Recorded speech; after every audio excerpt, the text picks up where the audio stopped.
Վարորդների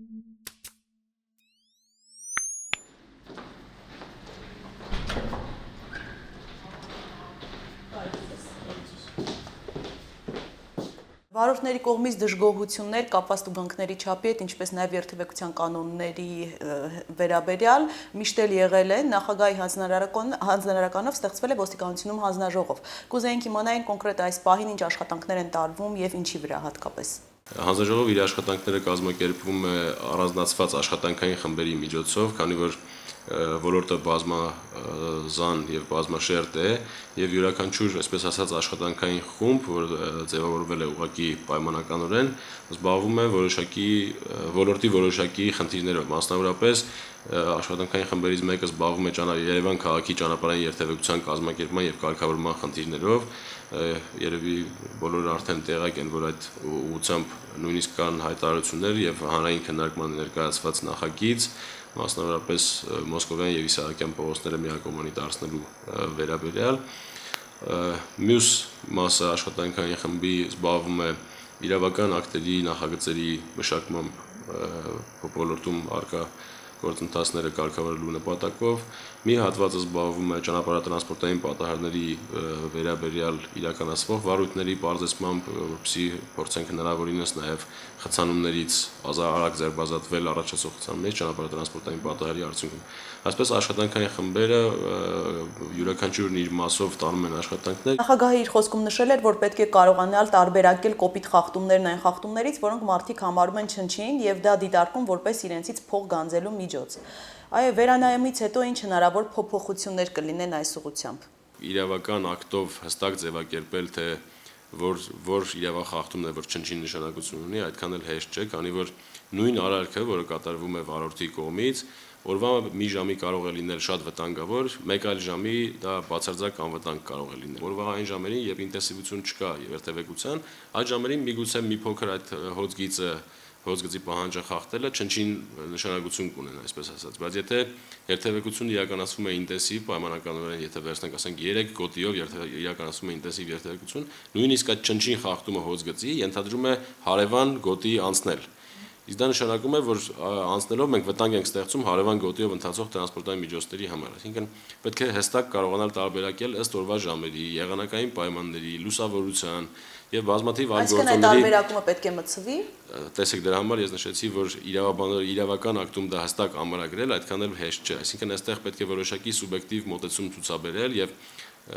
ճանապարհային ոստիկանությունը նախկինում էլ, հիմա էլ հանձնարարականից հետո առավել ուշադրություն է դարձնում այդ հանգամանքին, որպեսզի հաշվի առնվեն այդ գործոնները իրավախախտումները ամրագրելիս եւ մարդկանց վարչական պատասխանատվության ենթարկելիս։ Եթե ճանապարհային ոստիկանությունը ամբողջությամբ բոլոր տեսակի, այսպես ասած,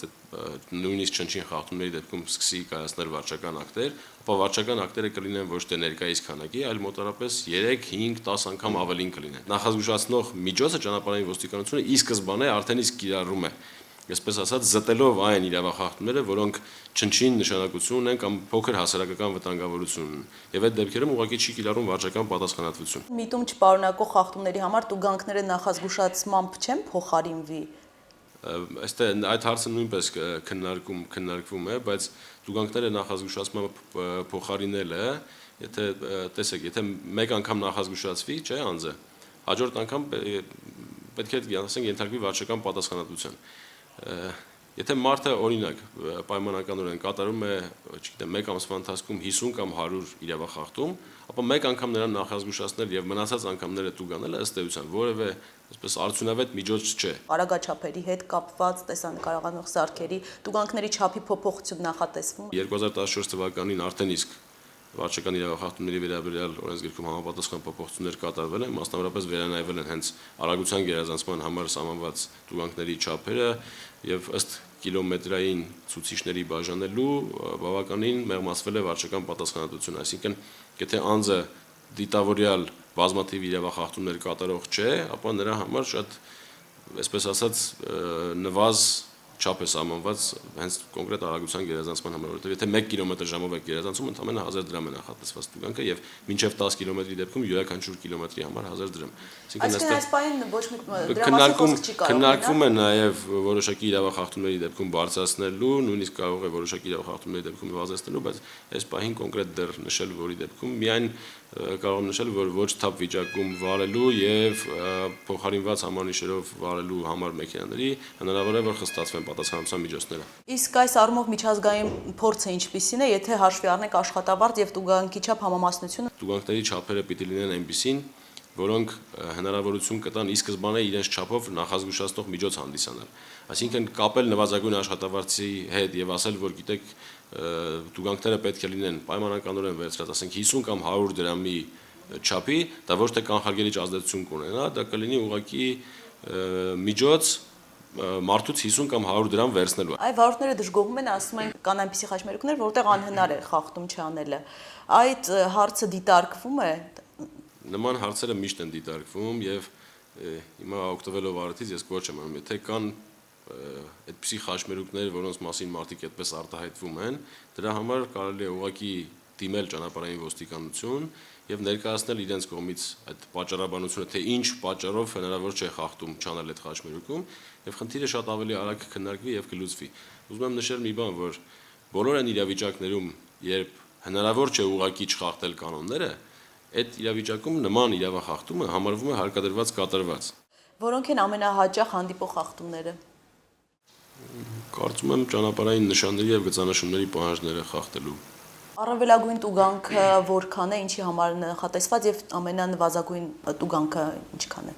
Նվազագույն տուգանքի չափը, եթե նկատի ունենք ճանապարհային երթևեկության անվտանգության ապահովման ոլորտի իրավախախտումների 3000 դրամ է, եթե չեմ սխալվում, իսկ առավելագույնը 450 եւ 500,000 դրամ խախտում ունենք, առավելագույն երկուսը 500,000 դրամ է նախատեսված երթևեկության սահմանված արագությունը շատ մեծ չափով, այսինքն 81 եւ ավելի կիլոմետր/ժ-ով գերազանցելու համար։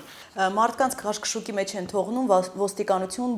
բանկ ակտը տեղչացնելու համար։ Ով պետք է կրի դրա համար պատասխանատվություն։ Դատական ակտերի հարկադիր կատարման ծառայություն, ճանապարհային ոստիկանություն այդ հանրահայտ խնդիրը առաջանում է տուգանքների վճարման ժամանակ սխալներ թույլ տալու հանգամանքից։ Ասել, որ մեղավոր է ճանապարհային ոստիկանությունը, միանշանակ ճիշտ չէ, ասել, որ մեղավոր է դատական ակտերի հարկադիր կատարման ծառայությունը, միանշանակ ճիշտ չէ, բայց ասել նաև, որ բացարձակ անմեղ են պետական կառույցները, այդպես էլ չի լինում, դրա համար խնդրի լուծման նպատակով արդեն իսկ կա նախաձեռնություն եւ կարծում եմ մինչեւ տարեվերջ այդ խնդիրը ամբողջությամբ կլուծվի, որովհետեւ ներկայումս վճարային կազմակերպություններում ներդրվում է նոր ծրագրային համակարգ, որը թույլ է տալիս վճարում իրականացնել բացառապես ճանապարհային ոստիկանության ռեգիստրում արկա տվյալների հիման վրա, այսինքն այլևս վճարող անձը կամ վճարում ընդունող կազմակերպության աշխատակիցը տվյալները ձեռքով չի մուտքագրելու համակարգիչ եւ այստեղ բացառվելու է սխալվելու հավանականությունը։ Եթե ամփոփենք այս աշխատանքներից հետո ինչ կարևոր փոփոխություններ կլինեն, երբ վերջնական արդյունքը արդեն երբ պատրաստ կլինի, երբ կավարտվեն աշխատանքները։ Մեր ակնկալիքներն այնպիսին են, որ փոփոխություններից հետո եւ վարորդների եւ երթևեկության մյուս մասնակիցների, ինչու՞ չէ նաեւ ոլորտում գործող պետական մարմինների աշխատանքը կբարելավի կամ կյանքը կթեթևանա, այսպես ասած, որպես ոլորտում պատասխանատու մարմիններից մեկը ակնկալում ենք բնականաբար ճանապարհային երթևեկության անվտանգության ապահովման մակարդակի բարձրացում, ի դեմս ճանապարհատրանսպորտային պատահարների կանխարգելման։